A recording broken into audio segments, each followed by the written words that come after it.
Man, you'll be amazed, bro, at the gifts that people possess. You know what I'm saying?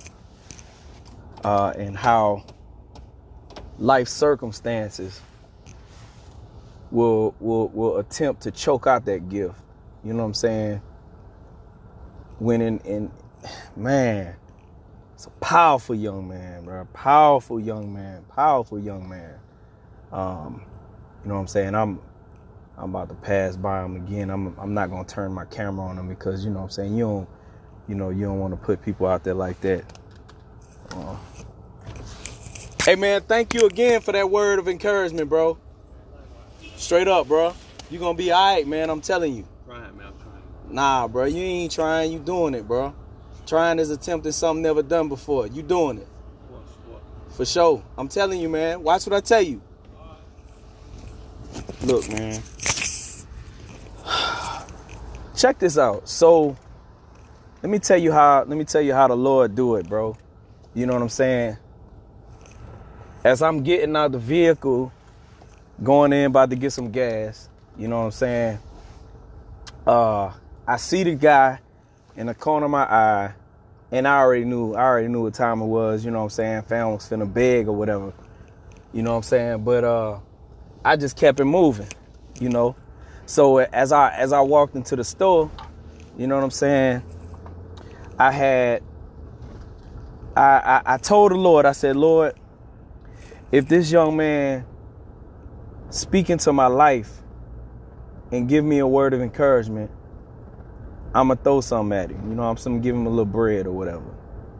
Because, you know, Paul said, you know what I'm saying, if I've given unto you my spiritual things, I should be able to receive from you your carnal things. You know what I'm saying? So, you know, if he begging, you know what I mean? I'm like, I'm going to give him something if he give me something spiritual. So I come out of the store, and as soon as I come out of the store, the little dude walked up to me. No, I looked at him, and I started walking toward him. You know what I'm saying? Oh, my phone ringing. Hold on one second. So I looked at him, you know what I'm saying, and I walked straight to him. And as I walked to him, he walked toward me, and he opened his mouth and he said, may the Lord's blessings rain upon you and strengthen you. I said, what? And he kind of dropped his head a little bit and said it again. And so I was like, hold on. I said, what you think, bro? You know what I'm saying? Like what's on your mind? You know? He was like, well, you know what I'm saying?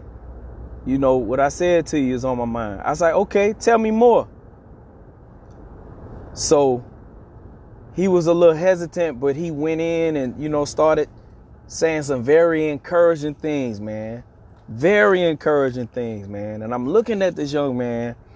He couldn't be no more than 25 years old. And I'm like, wow, man, this is a gift. This young man is a gift. I was like, man, this dude is a gift. And I'm thinking to myself, man, how did he get out here? And he responded immediately. I thought that to myself. How did he get out here? And he immediately said, I know you thinking to yourself, man, how he get out here like this? I said, wow. This dude is a gift. So I'm like, man, this dude here, this man hearing from the Lord. I'm talking about, man, he's sharing some stuff with me, man. And I'm just listening. I'm listening. And so as he started, you know, sharing some things with me, he was like, man, let me tell you, and I'm thinking to myself, man, you know, man, when is he going to tell me how he got out here? So he was like, man, let me tell you how I got out here. And so he began to share with me, you know what I'm saying, some very unfortunate things that took place, you know what I'm saying. He was like, man, you know, and then, you know, I come from a single parent home. Whenever this situation happened, you know what I'm saying, this was not a fault of my own. And, you know what I'm saying, I ended up getting locked up, you know, and the bond, my mama couldn't afford the bond, you know what I'm saying. So he just sharing with me, man. I'm just listening to the brother, man, and he's just telling me, he's like, man, I love encouraging people, man, but a lot of times, people don't, God's sitting there telling me he has a gift of encouragement. You know what I'm saying? He like, I love encouraging people, man, but a lot of times people not ready for what you're trying to say to them. And I'm just listening to the dude like, oh my God, man, this guy here is next level, right? So as I'm listening to him, man, you know what I mean? I just stopped him. I said, look, bro. I said, bro, before I walked out of here, I told the Lord, I said, Lord, if this young man give me words of encouragement, I'm gonna give him some money. And I said, bro, you came straight out, bro, and that was the first thing you did. And then I sit here and I'm listening to you share your story, and you saying what you're saying. I'm like, dog, you are a gifted young man. And so I was like, man, I don't know if you believe in the Bible or not, but I want to share some principles from somebody's life in the Bible. And I began to talk about the story of Joseph, and he was walking with me as I was sharing the story. He was sharing, saying it right along with me. I'm like, wow, the dude, he know the word. So, man, I was, oh my God.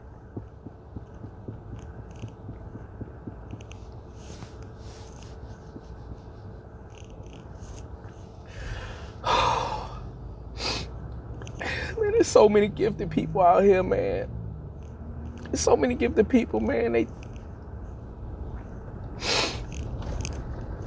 They just don't know, man. Nobody have placed any value on them because of their circumstances, because of their outward appearance.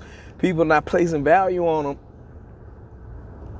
And I'm telling this dude, I'm like, bro, man, bro, you so gifted, man. I'm like, man, you don't understand, man. And so I was just telling him, I was like, bro, I said, man, please don't ever stop using your gift, man. I said, man, Joseph could have easily got tired of using his gift because he's constantly using his gift and things just continued to get darker for him. And I told him, I was like, dog, but when you look at the end of the situation, when he had the capability of saying, man, you know what, I quit, I ain't using this no more, while he was in prison, he decided to go ahead and use that gift again, man. And because he used that gift, whenever Pharaoh had a dream and nobody could interpret the dream, that's when the butler that forgot about him remembered Joseph. And that's what got Joseph an opportunity to interpret Pharaoh's dream.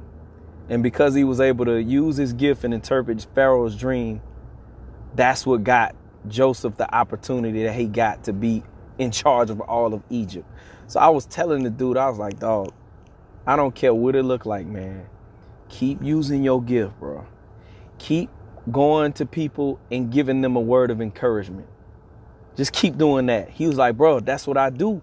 He's like, that's what I do, man. He said, man, the last, all day, man, I've been doing that, man. And, I walked up on somebody, man, and he was telling me he spoke into somebody's life. And I'm like, oh my God. I'm like, bro, keep doing this, bro. Keep doing it. And I'm telling you, God is going to promote you, bro. And your gift is going to make room for you, man. Gift is going over on the west side, man, at the Exxon, on 3rd Avenue. You know what I'm saying? Oh man, this little dude, man. Man, this dude, man, I just got blessed, man, because I get excited when I see the gifts in operation. You know what I'm saying? I love seeing people function in their gift. It's just amazing to me when people function in their gift. And a lot of times you got people functioning in their gift and they don't know that they functioning in their gift. This is a reason why a lot of people are growing tired of church, because a lot of times people are they don't have the capability to flow in their gift. And the reason why people are not able to flow in their gift is because of the way things are set up. You know what I'm saying? You know, the setup is for just a few people to flow in their gift, and other people have the capability of flowing in their gift. But our whole thing with how we do church, it hinders us from flowing in our gift. What do I mean by that? What I mean by that is this. You know, we stumble in church late. So because we late, we trying to hurry up. We drop the kids off the kids ministry. We're trying to hurry up and get to church. We get to church, praise and worship. We have praise and worship. You know what I'm saying? We hit a word. After we hit a word, now we trying to bust up out of there so we can run, go get our kids and get in so that we don't get stuck in traffic. And then we trying to get out of traffic and we get out of there, right? So the whole time you didn't fellowship with anybody. You didn't get the opportunity to use your gift. You didn't get the opportunity to prophesy to anybody. You didn't use your gift. You didn't get the opportunity to encourage anybody. You didn't get the opportunity to get prophesied to. You didn't get the opportunity to get encouraged. You didn't get the opportunity, you know what I'm saying, to teach anybody. You know what I'm saying? Because, you know, and then we got in our mind that the only person that's supposed to be doing the teaching at church is the pastor. You know what I'm saying? Well, we're supposed to be teaching one another, encouraging one another, you know what I'm saying, inspiring one another. That's what we're supposed to be doing. You know what I'm saying? And so, you know what I mean? As a result, we grow tired of, you know, the concept of church. I look forward to going to church every Sunday. And the reason why I look forward to going to church, because I know that I'm going to get the opportunity to encourage somebody. I know that I'm going to get the opportunity to inspire somebody. I know, and then at the same time, I know somebody's going to encourage me. I know somebody's going to inspire me. It's a mutual exchange. Every time you assemble, you know what I'm saying, there should be an exchange, a consistent exchange going forth. But anyway, saying all that to say, man, this young man, do you remember his name? Nah, I don't remember his name, man. I don't remember his name. But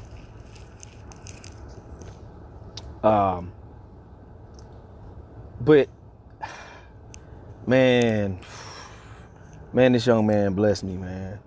This young man blessed me. So I'm just telling you, man, like, we have to stop looking at people's situation right now and just discounting them or bypassing them or seeing them as less than, or, you know what I'm saying? You got gifted people and they have to utilize their gift, and we have to acknowledge their gift so that they can see the value that's on their life. You know what I'm saying? You know, one of the biggest things that I hate about us as a people is that we don't like to, you know, encourage each other as we should.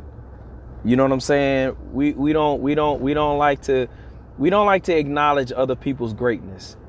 And the reason why we don't like to acknowledge, especially if we got a little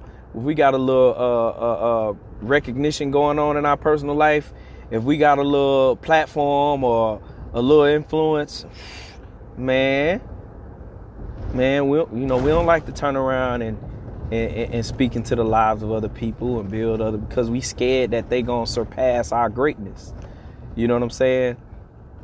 And we got to get out of that junk, man.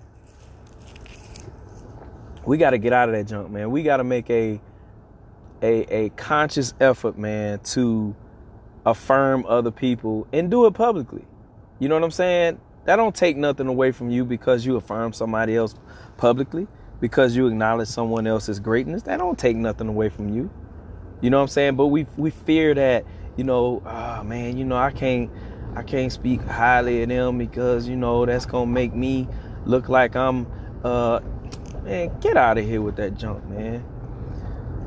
But I'm going to tell you, man, that young man, if he continued to use his gift, I'm telling you, the gift that he got is going to take him off the streets and it's going to put him in a high place. I'm telling you, his gift is going to make room for him. And he's going to do some amazing things. I'm telling you, it's so many people that's out here in these streets. It's so many people that's out here that's living below their potential but they got gifts on their life. And if we make a concentrated effort to acknowledge their gifting, to affirm their gifting, and to support their gifting in whatever way we can do, man, these people can take wings, man, and become amazing. You know what I'm saying? And see, this is the reason why I don't judge people, man, for what they got going on right now. Man, I don't care if people gay. I don't care if they, they smoke weed, they smoke dope. I don't care if they drink, they alcoholic, stumbling, whatever they got going on currently. I don't care about none of that. I'm looking for that gift that's on their life. And I want to see that gift. And I want to see that gift manifesting. And I want to affirm that gift. And I want to see that gift take them to where they're going to go. You get what I'm saying? Because for those of us that quote unquote have made it out, the only reason why you made it is because the grace of God that's on your life. And the grace of God that's on your life is connected to that gift that's on your life. And that gift, that's the thing that got you out. And so that's the same thing for the people who, unfortunately, I hate this about us, but as a people, you know what I'm saying? When we make it out, so to speak, we love to look down on the people that ain't quite got it yet. You know what I'm saying? We like to dance around with our and because we look for an opportunity to have that one up on each other. And so because we get that one up on other people, it gives us a sense of significance. You know what I'm saying? And with that feeling of significance, it causes us to feel like we better than. When I was telling a brother this morning, I was like, look, man, because I was telling him, I was like, look, he came and asked me about a situation. I was just now down on the Gulf Coast, in the Mississippi Gulf Coast, New Orleans area, man, with my family and friends and peers, who I grew up with, older cousins and, and stuff like that. And, I was taking pictures, you know what I'm saying, and doing videos and stuff like that. And I was doing the videos and the pictures while the people was drinking. People who I was with, they was smoking weed, they was doing what they do. And, somebody kind of, people was kind of coming to me like, questioning me, taking pictures and stuff like that with folks having that going on. And I'm like, man, whatever, bro. These are people. I love these people, and God love these people too. With their weed in their hand, with their, with their liquor in their hand. God love these people. And so, fam came to me and was like, dog, I mean, what's up, man? Why you, why people's coming at you like that? And, I was like, just saying. And he was like, I mean, I understand, but blah, blah, blah. I was like, bro, them people ain't no different from me, man. No matter what they got going on, they ain't no different from me. And so I need that to be communicated to them, that they ain't no different from me. And you know what I'm saying? I talked about a few things, some ideas that I had, you know what I'm saying? But one of the things that I've always had on my heart, and what it continues to be on my heart, is to be able to create environments that are conducive for people who